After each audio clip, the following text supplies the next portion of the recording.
நேற்று மாலை நாகை அருகே இயங்கி வரும் ஐசக் நியூட்டன் கல்லூரி விடுதியின் 4வது மாடியிலிருந்து குதித்து பிசியோதெரபி மாணவர் தற்கொலை செய்து கொண்ட நிலையில் கல்லூரி நிர்வாகத்தை கண்டித்து மாணவ அமைப்பினர் சாலை மறியலில் ஈடுபட்டதால் நாகை வேளாங்கண்ணி கிழக்கு கடற்கரை சாலையில் போக்குவரத்து பாதிக்கப்பட்டிருக்கிறது. விவரங்களை தருகிறார் செய்தியாளர் மூர்த்தி. வணக்கம், விவரங்களை சொல்லலாம். வணக்கம். நாகப்பட்டினத்தை அடுத்த பாப்பா கோவிலில் செயல்பட்டு வரும் ஐசக் நியூட்டன் கல்லூரியில் பிசியோதெரபி பிரிவில் திருவாரூர் மாவட்டம் கம்பர் தெருவை சேர்ந்த சபரீசன் படித்து வருகிறார். விடுதியில் தங்கி கல்வி பயிலும் அவர் வழக்கம் போல நேற்று கல்லூரி முடிந்து மாலை விடுதிக்கு திரும்பியுள்ளார். இந்த நிலையில் திடீரென 4வது மாடியில் ஏறி சபரீசன் கீழே குதித்து தற்கொலை செய்து கொண்டதாக கூறப்படுகிறது.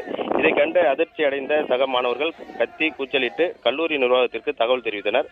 தொடர்ந்து உயிருக்கு போராடிய மாணவன் சபரீசன் ஒரத்தூர் அரசு மருத்துவக் கல்லூரி மருத்துவமனைக்கு கொண்டு சென்ற பிறகு அங்கு சிகிச்சை பலனின்றி பரிதாபமாக உயிரிழந்தார். இந்த நிலையில் மாணவனின் இறப்பில் சந்தேகம் இருப்பதாகவும் கல்லூரி நிர்வாகம் உரிய முறையில் பெற்றோர்களுக்கு தகவல் தெரிவிக்கவில்லை என கூறி உறவினர்கள் மற்றும் இந்திய மாணவர் சங்கத்தினர் இன்று கல்லூரிக்கு முன்பாக திரண்டனர்.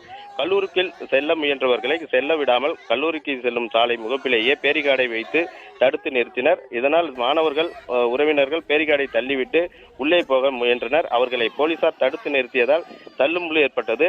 தொடர்ந்து போலீசாருக்கும் மாணவர்களுக்கும் வாக்குவாதம் ஏற்பட்டது. மேலும் காவல்துறையினர் கல்லூரி நிர்வாகத்திற்கு ஆதரவாக செயல்படுவதாகவும் கூறி மாணவர்கள் மற்றும் கல்லூரி நிர்வாகத்தை கண்டித்தும் காவல்துறையை கண்டித்தும் சாலை மறியல் போராட்டத்தில் ஈடுபட்டு வருகின்றனர்.